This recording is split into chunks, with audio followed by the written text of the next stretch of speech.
Este é o programa Renovação em Ação, um programa da Renovação Carismática Católica do Brasil em parceria com a Rede Século XXI. A cada programa você terá a oportunidade de conhecer todo o trabalho da RCC no Brasil, além de formações a respeito dos temas mais urgentes para que cresçamos como vida do movimento. Nesse programa, você vai ouvir o Reinaldo Bezerra dos Reis, que é um dos pioneiros da Renovação Carismática Católica no Brasil e também membro permanente do Conselho. Nesse programa, o Reinaldo fala a respeito da identidade da Renovação Carismática, dizendo: nós somos a Renovação Carismática. Vai tratar de temas como o Espírito Santo que renova toda a igreja, o culto à pessoa do Espírito Santo, como é que nós devemos trabalhar os carismas na renovação e dentro do grupo de oração. Também falar que a vida no Espírito Santo é muito mais do que os carismas, sobretudo porque quer nos levar à graça da santidade. O Reinaldo tem sempre nos ajudado a meditar sobre o culto ao Espírito Santo, baseado naquelas cartas que foram escritas pela Beata Helena Guerra, que nos leva a entender o seguinte, que no século passado o Espírito Santo ficou um pouco esquecido. A Beata Helena Guerra, com as suas correspondências endereçadas a Leão XIII, fez com que esse culto fosse incentivado na vida da igreja. E depois temos que ser instrumentos da renovação carismática e da renovação de toda a igreja. Você é convidado a assistir comigo todo esse ensinamento que o Reinaldo Bezerra vai nos trazer e eu tenho certeza que vai edificar a sua vida. É a renovação em ação chegando na sua casa aqui pela Rede Século XXI. O Espírito Santo está renovando a igreja desde a sua fundação. Há 20 séculos o Espírito vem renovando a sua igreja, mas é possível identificar na história da igreja diversos acentos dessa renovação que o Espírito faz nela. E no último século nós podemos constatar uma experiência de renovação sem precedentes.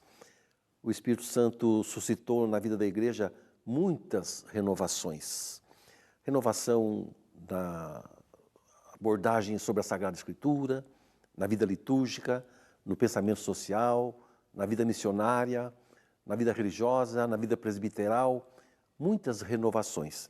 E também suscitou uma renovação com uma especificidade voltada a colocar em destaque a própria ação do Espírito Santo. O culto à pessoa do Espírito Santo. O trabalho com os carismas que não desapareceram, mas estavam sendo pouco usados na vida da igreja. Enfim, uma dimensão pentecostal. Então nós temos o surgimento nesse século, dentre as muitas renovações, disso que nós chamamos de renovação carismática católica. O nome é meio restritivo, porque a renovação em si não é apenas um movimento de carismas. A vida no Espírito é muito mais do que carismas. Mas a gente pode entender renovação carismática como sendo renovação da igreja pelo uso dos carismas e renovação dos próprios carismas que estavam esquecidos um pouco na vida da igreja, na prática da igreja. E isso tudo surge de um modo muito forte no último século. Claro que a gente pode encontrar e perceber algumas experiências relativas a essa espiritualidade nos diversos séculos, mas no último século isso ficou acentuado como nunca foi. Houveram algumas experiências pentecostais, carismáticas, no decorrer da história, na vida da Igreja Católica, que não progrediram na história, por diversos fatores. E por diversos fatores, como esses de experiências negativas com a vida carismática, entre outros fatores, o Espírito Santo, por vezes, ficou assim um pouco como que secundarizado na sua importância. O Espírito nunca abandonou a igreja e a igreja nunca se esqueceu do Espírito. E o Espírito nunca esteve dormindo na igreja, mas nós estávamos pouco despertos para ele. E a reflexão teológica não ajudava o povo de Deus a ter uma devoção para com a pessoa do Espírito Santo. Não nos era ensinado o papel do Espírito Santo na história. Haviam muitas reflexões sobre a identidade do Espírito Santo, sobre a natureza do Espírito Santo, mas sobre a pessoa e a missão do Espírito Santo, não. E outros eventos que ocorreram que cercearam essa presença do Espírito mais visível na vida da igreja. Muitas coisas contribuíram para que o Espírito Santo fosse se tornando um conceito, um dado doutrinário. Aí, João Paulo vai dizer na sua carta encíclica sobre o Espírito Santo, Domino et Vivificante, que a igreja sempre professou a sua fé no Espírito Santo. Mas essa fé, diz ele, é preciso de ser reavivada e aprofundada na consciência do povo de Deus. Ou seja, não basta nós ficarmos dizendo, eu creio no Espírito Santo, eu creio no Espírito Santo todo domingo no credo, e eu não sei o que é esse Espírito Santo, o que ele faz por mim, o que ele pode fazer, quem é ele, né, o que eu espero dele. Então é nesse sentido que nós experimentamos uma renovação. Paulo VI dizia que era preciso um culto renovado e um estudo renovado. Porque estudos escolásticos, clássicos, nós temos bastante sobre o Espírito Santo. Mas um estudo renovado, com impacto na vida do povo, era preciso. E um culto. Hoje nós vemos na renovação carismática esse culto sendo praticado. Pessoas que se reúnem semanalmente para esperar que o Espírito Santo haja. Esperar por palavras de profecia, de ciência, por curas, libertações. Tudo isso é novo, é desse século, né? Sempre foi da igreja, mas não vinha sendo praticado. E quem colaborou para que isso acontecesse, nesse último século, foi uma freira italiana do interior da Itália, da Toscana, em Lucca, chamada Helena Guerra. Essa depois foi ser religiosa. Essa senhora, de moça, consagra sua vida pela igreja e pelo Papa Pio IX, na ocasião que ela conheceu. Depois ela conviveu com 4 papas, mas especialmente com Pio IX, ela decide dedicar a sua vida pela igreja e pelo Papa. Com essa freira, Deus começa a conceder algumas experiências místicas, algumas revelações particulares, que a igreja considera muito boas. O próprio Bento XVI, na Verbum Domini, no número 14, fala dessas revelações particulares. E ele vai instando no coração dessa freira a necessidade de devolver ao Espírito Santo o lugar que lhe era de direito. E depois de um grande processo de escuta, ela acaba escrevendo ao Papa, outro Papa já, Leão XIII, 13 cartas. Uma se perdeu, nós temos 12 cartas onde que ela insistia para que o Papa assumisse a tarefa de devolver ao Espírito o lugar que lhe era de direito. E assim, então, nós temos no fim do século XIX, em 9 de maio de 1897, Leão XIII promulga a primeira encíclica sobre o Espírito Santo, para ter uma ideia do que nós estamos falando, né? 19 séculos para sair a primeira encíclica sobre o Espírito Santo. E, a partir dali, desencadeia-se, então, um interesse renovado pelo operar do Espírito. Na passagem do século XIX para o século XX, o Papa consagra o século XX ao Espírito Santo.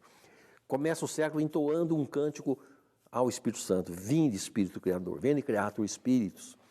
E então esse século XX, que nós acabamos de deixar, vai conhecendo diversas renovações. E uma forte renovação nesse sentido, nós vamos conhecer com João 23. João 23, já quase octogenário, é sagrado Papa, em outubro de 58, e 6 meses depois ele beatifica Helena Guerra.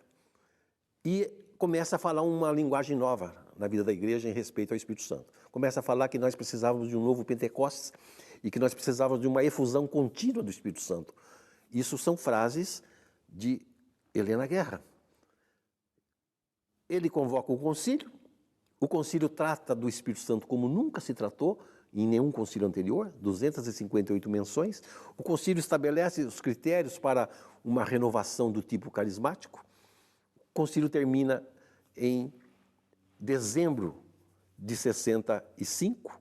Agosto de 66, um grupo se reúne e se interessa por essas coisas do Espírito na Igreja Católica, por essas experiências. Em fevereiro de 67 acontece um retiro, baseado em alguns livros que contavam essa experiência. E por causa desse retiro, nesse retiro, Deus derrama abundantemente uma experiência do seu Espírito Santo. As pessoas são batizadas no Espírito Santo. E a partir desse retiro de Duquesne, nos Estados Unidos, se difunde pelo mundo todo essa nova dimensão de espiritualidade que coloca em destaque o operar do Espírito Santo. No Brasil, nós tivemos essa graça. O padre Eduardo Daugert era um seminarista na ocasião, estudava aqui no Brasil, a faculdade foi fechada, precisou ir para o Canadá, estando lá foi para os Estados Unidos, fez a experiência, mandou um livro para o padre Haroldo, A Glow is the Spirit, não tem em português. Haroldo, com esse livro, começa com um grupo do qual eu tive a graça de fazer parte, as primeiras experiências da cidade de Campinas. E, a partir daí, então, por esse embasamento teológico que o Concílio Vaticano II nos deu, a Renovação Carismática Católica fez uma experiência eclesial profunda, de se manter firme e fiel à Igreja Católica, numa inserção eclesial diferente do que muitas igrejas de outras denominações fizeram. Se dividiram, e a renovação não. Por ter essa fundamentação doutrinária, magisterial do concílio, pôde fazer a experiência da renovação carismática, do pentecostalismo, dentro da Igreja Católica. Graça de Deus, que nos preservou da separação, e nós compreendemos logo que não viemos para fundar uma nova igreja, mas para sermos um instrumento de renovação da nossa igreja. João Paulo vai dizer isso em 79, que ele nos via realmente como um dos instrumentos de renovação para a igreja desses tempos. Isso é a renovação carismática católica, colocando em destaque, em relevo, a pessoa e o operar do Espírito Santo. Reinaldo Bezerra dos Reis, que é um dos pioneiros da RCC no Brasil, tem nos ajudado a meditar sobre os pontos fundamentais que conduzem esse movimento e toda essa corrente de espiritualidade que nós vivemos na igreja. O Reinaldo Bezerra também tem nos ajudado a conhecer a vida e a história da beata Helena Guerra, que foi uma das protagonistas para fazer com que o Espírito Santo fosse conhecido. Sabe que a novena ao Espírito Santo, que foi promulgada para toda a igreja, foi um pedido que o Espírito Santo fez à beata Helena Guerra para que o Espírito Santo fosse mais conhecido. Então escreve ao Papa Leão XIII pedindo que o Papa decretasse que a igreja conhecesse mais o Espírito Santo, que cultuasse o Espírito Santo. Fruto disso nasceu a novena ao Espírito Santo, que é a única novena que tem um decreto pontifício. Depois ela dizia assim: os santos são louvados, a novena para todos os santos. Aquele que santifica não deveria ser também louvado em toda a igreja? E então faz com que no coração da igreja nasça a novena de Pentecostes e o incentivo para que o Espírito Santo fosse invocado cada vez mais como aquele que incendeia os corações. E, sobretudo, a beata Helena Guerra falou da necessidade de retornarmos à sala do cenáculo para ali vivermos a experiência do Espírito Santo. O Reinaldo tem contribuído muito e eu tenho certeza que vai continuar contribuindo com a sua formação. Se você quer conhecer um pouco mais das ideias, daquilo que o Reinaldo tem pregado por todo o nosso Brasil, eu indico para você o livro Renovação Carismática Católica, um constante desafio. Para adquirir os nossos produtos, é só entrar no nosso site, rccbrasil.org.br. E para conhecer mais sobre o trabalho da RCC, você pode ir na nossa página do Facebook, facebook.com/RCC Brasil. Nós nos encontramos aqui no programa Renovação em Ação, na Rede Século XXI. Espero você no próximo programa.